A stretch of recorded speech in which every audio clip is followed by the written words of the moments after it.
Muhammad Yunus, Bangladesh's only Nobel laureate, on Thursday returned to Dhaka to assume the charge of military-backed interim government after weeks of tumultuous student protests forced PM Sheikh Hasina's ouster from office.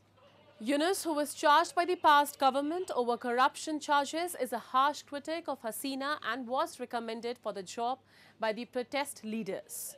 Yunus was acquitted by a lower court in the corruption case on Wednesday and was scheduled to swear in as chief advisor along with a team of advisors later on Thursday in an interim government which the army chief said would include 15 members.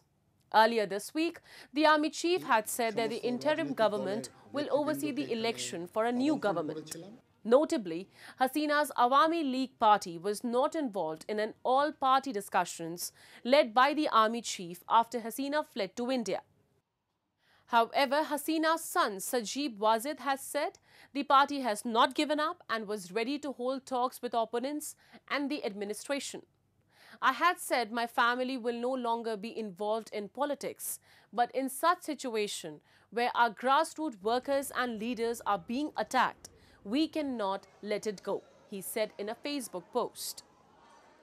He added, the Awami League is the biggest party of Bangladesh and without them there cannot be any democratic government in the country.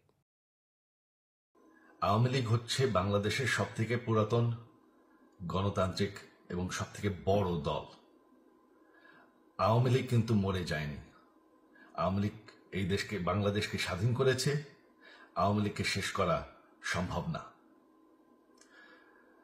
আমরা বলেছিলাম যে আমার পরিবার আর রাজনীতি করবে না, তবে আমাদের নেতাকর্মীর উপর যেভাবে হামলা হচ্ছে এই পরিস্থিতিতে আমরা হাল ছেড়ে দিতে পারি না।